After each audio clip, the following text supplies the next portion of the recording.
Miyapur survey number 101లోని భూముల ప్రభుత్వానివని గతంలోనే high court తీర్పిచ్చిందని అందులో ఎలాంటి ఆక్రమణలు జరిగినా ఉపేక్షించబోమని అన్నారు Rangareddy additional collector MV Bhupal Reddy.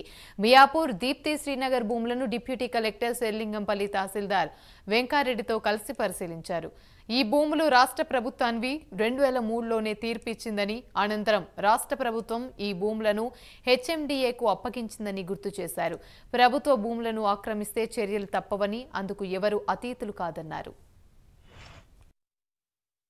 ఏంటంటే ప్రభుత్వ భూమిలో ఎవరైనా సరే ఎంకరేజ్మెంట్ చేయడం అనేది చట్టబద్ధమైన పని కాదు. కాబట్టి చట్ట ప్రకారం ఏ రకమైనటువంటి చర్యలు తీసుకోవడం ప్రభుత్వం ఆ విధమైనటువంటి చర్యలు తీసుకోవడం జరుగుతుంది. ప్రభుత్వ భూములు ఎక్కడే కాదు ఎక్కడ కూడా ఎంకరేజ్మెంట్ జరిగితే ఫర్మ్ యాక్షన్ ఉంటుందనేది ఒక వాస్తవం ప్రజలు కూడా గ్రహించాలి.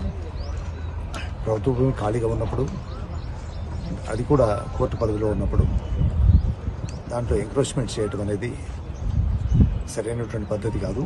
అది గమనించి ప్రజలు ఎవరైనా సరే ఇటువంటి చర్యలకు పూనుకోవడం సరైనది కాదని ఈ సందర్భంగా తెలియజేస్తున్నారు.